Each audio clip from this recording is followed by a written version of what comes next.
UCC বা uniform civil code বা অভিন্ন দেওয়ানি বিধি নিয়ে ভারতের রাজনীতি বর্তমানে বেশ উত্তপ্ত। পশ্চিমবঙ্গ নির্বাচনের প্রচারে বারবার প্রসঙ্গটি তুলেছেন প্রধানমন্ত্রী, স্বরাষ্ট্রমন্ত্রী, উত্তরপ্রদেশের মুখ্যমন্ত্রী এবং অন্যান্য কেন্দ্রীয় নেতারা। ইউসিসি বা ইউনিফর্ম সিভিল কোড চালু করা এবার বিজেপির পরবর্তী টার্গেট। উত্তরাখণ্ড রাজ্যে ইতিমধ্যে ইউসিসি আইন লাগু হয়ে গেছে। সারা ভারতে ইউসিসি চালু করার জন্য ল কমিশন যুদ্ধকালীন তৎপরতা নিয়ে কাজ করছে। এসআইআর এর বিরুদ্ধে মমতা ব্যানার্জির সরকার আদা জল খেয়ে লড়াইয়ে নেমেও এসআইআর আটকাতে পারেনি। মমতা এখন অতীত, রাজ্যে শুভেন্দু অধিকারীর বিজেপি সরকার। এই সরকারের সামনে একের পর এক অনেক জ্বলন্ত ইস্যু, যেমন অনুপ্রবেশকারীদের বাংলাদেশে পুশ ইন করা, তারপর সংশোধিত নাগরিকত্ব আইনের অধীনে যারা যোগ্য তাদের নাগরিকত্ব দেয়া, জাতীয় নাগরিক পঞ্জি বা এনআরসি তৈরি ইত্যাদি। এরই মধ্যে উঠে এসেছে পশ্চিমবঙ্গের বিশেষ পরিস্থিতি বিচার করে উত্তরাখণ্ডের মতো এই রাজ্যেও সারা ভারতে লাগু করার আগে আলাদা করে ইউনিফর্ম সিভিল কোড লাগু করা যায় কিনা পশ্চিমবঙ্গে সেই সম্ভাবনা খতিয়ে দেখা শুরু হয়েছে বলে বিশেষ সূত্র থেকে সংবাদ পেয়েছি। এর কারণ মমতার ধর্মীয় তুষ্টিকরণের রাজনীতি বা সহজ কথায় দুধেল গাই থিওরি বড় ঘা খেয়েছে এই ভোটে। এই সময় বাজার লোহা গরম থাকতে থাকতে ইউসিসি আইন আনলে একটা মাইলস্টোন পেরোনো যাবে। খুব একটা অসুবিধাও নেই, কারণ সামনে তো আছেই উত্তরাখণ্ড মডেল। এই প্রেক্ষিতে ইউসিসি জিনিসটা কি, একেবারে সহজ ভাষায় সেটা নিয়ে একটু আলোচনা করি। প্রথমে বলি বিজেপি কেন এই বিষয়টি সামনে আনছে, গুরুত্ব দিচ্ছে, তার পেছনে আদর্শগত, আইনি এবং কৌশলগত কি কারণ রয়েছে।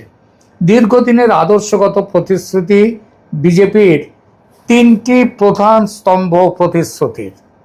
1 নম্বর ছিল অযোধ্যায় রাম মন্দির নির্মাণ, 2 নম্বর কাশ্মীর থেকে 370 ধারা বিলোপ, 3 নম্বর সারা দেশে অভিন্ন দেওয়ানি বিধি বা ইউসিসি চালু করা। প্রথম দুটি কাজ হয়ে গেছে, এখন তৃতীয় লক্ষ্যটি পূরণ করার পালা। এটি বিজেপির পক্ষ থেকে দেশকে দেয়া একটা পুরনো প্রতিশ্রুতি। শুধু যে বিজেপির প্রতিশ্রুতি নয়, এটা সুপ্রিম কোর্টের অ্যাডভাইসও বটে। সুপ্রিম কোর্ট বিভিন্ন সময়ে, যেমন শাহবানু মামলা বা সরলা মুদগল মামলা, সেখানে জানিয়েছে যে সংবিধানের 44 নম্বর অনুচ্ছেদ অনুযায়ী 44 নম্বর অনুচ্ছেদ অনুযায়ী রাষ্ট্রের উচিত একটি অভিন্ন দেওয়ানি বিধি প্রণয়ন করা, যেটি দেশের সবার ক্ষেত্রে প্রযোজ্য, সব ধর্মের, সব সম্প্রদায়ের, সব বর্ণের, সব রাজ্যের মানুষের ক্ষেত্রে প্রযোজ্য। এছাড়া আর কি এর উদ্দেশ্য?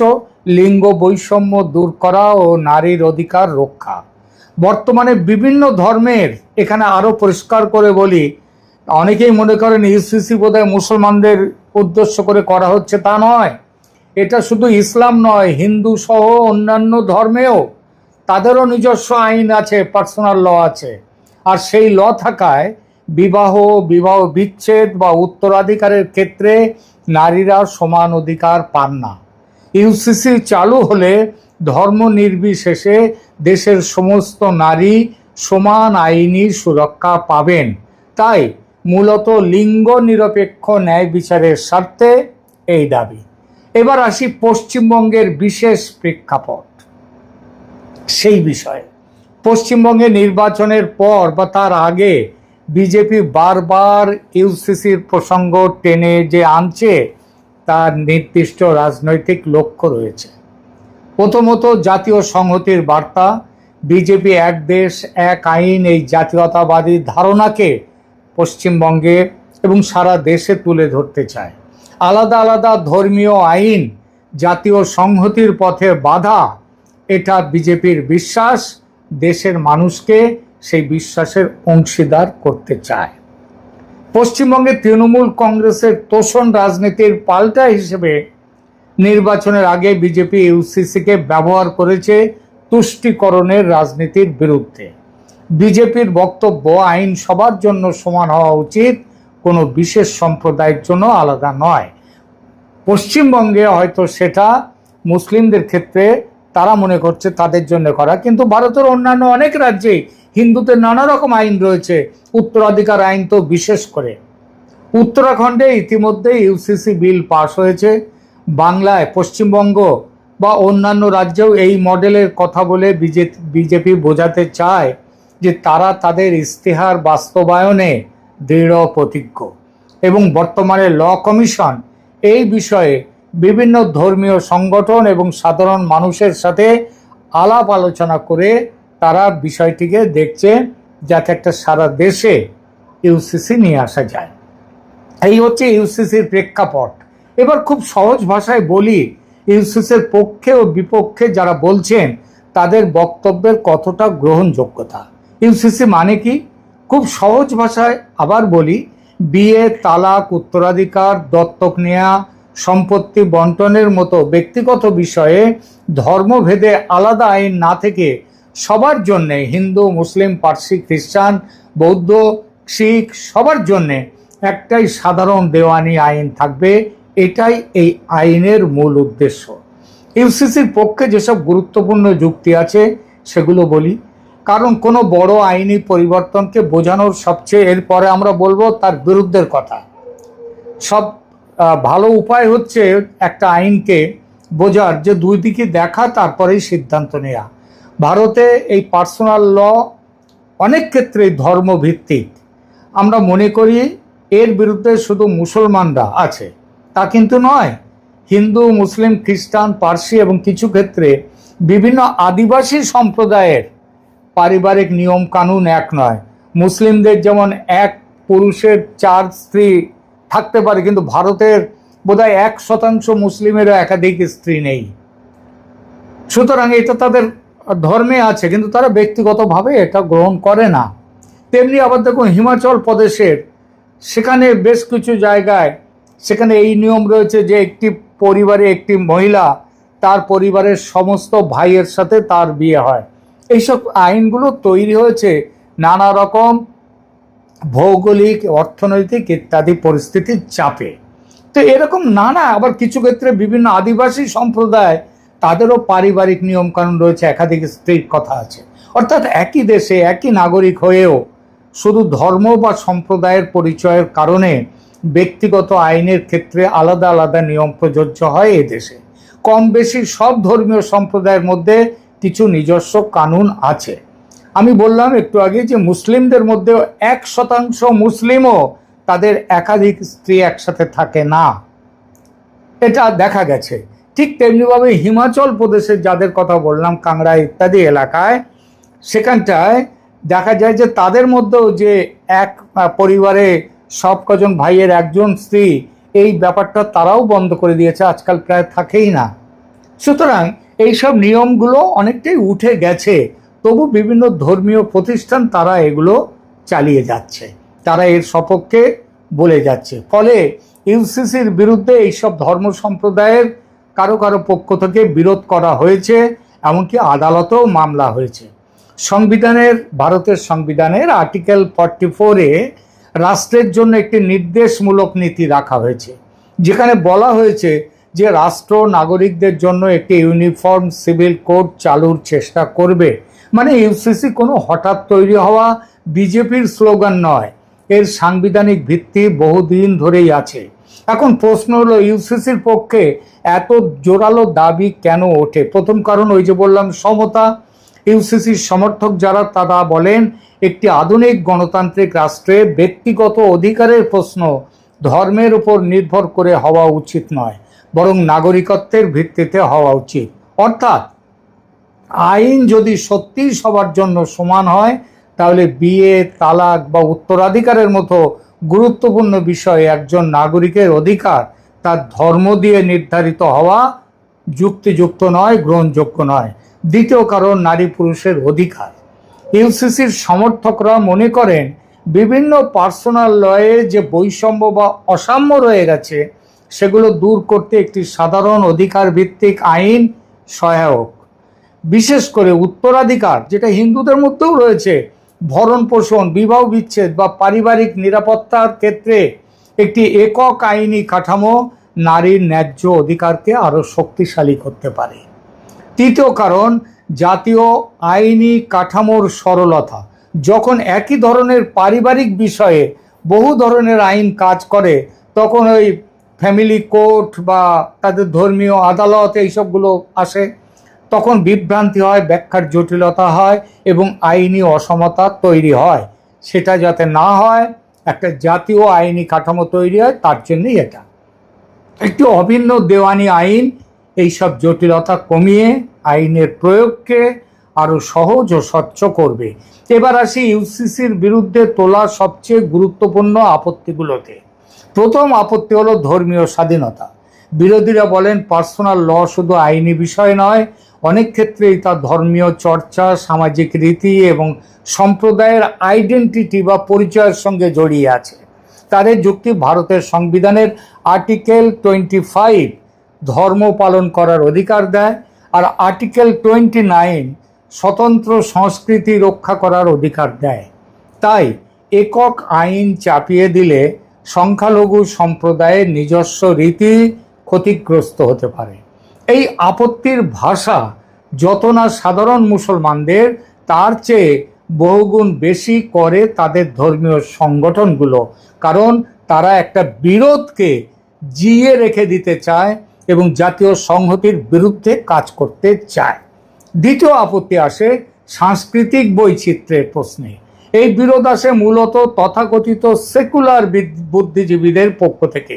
তারা বলেন ভারত এমন একটি দেশ যেখানে একাধিক ধর্ম, ভাষা, জাতিগত গোষ্ঠী ও প্রথা একসঙ্গে সহাবস্থান করে। এই বাস্তবতায় ওয়ান ল ফর অল শোনাতে আকর্ষণীয় হলেও বাস্তবে তা নাকি সামাজিক বাস্তবতা, বহুস্তরীয় যে সামাজিক বাস্তবতা, সেটাকে অতিরিক্ত সরল করে ফেলবে। তৃতীয় আপত্তি আদিবাসী সমাজকে ঘিরে। বহু ট্রাইবাল কমিউনিটির নিজস্ব কাস্টমারি ল আছে, বিশেষ করে জমি, পরিবার, বিবাহ ও উত্তরাধিকারের বিষয়ে। তাদের আশঙ্কা, ইউসিসি যদি তৈরি হয় তাহলে এসব ঐতিহ্যগত অধিকার ও সামাজিক কাঠামো দুর্বল হয়ে যাবে। চতুর্থ আপত্তি প্রবল রাজনৈতিক। ইউসিসি নামের আইনটি যদি সত্যিকারের নিরপেক্ষ নাও হতে পারে, এইটা হচ্ছে তাদের বক্তব্য।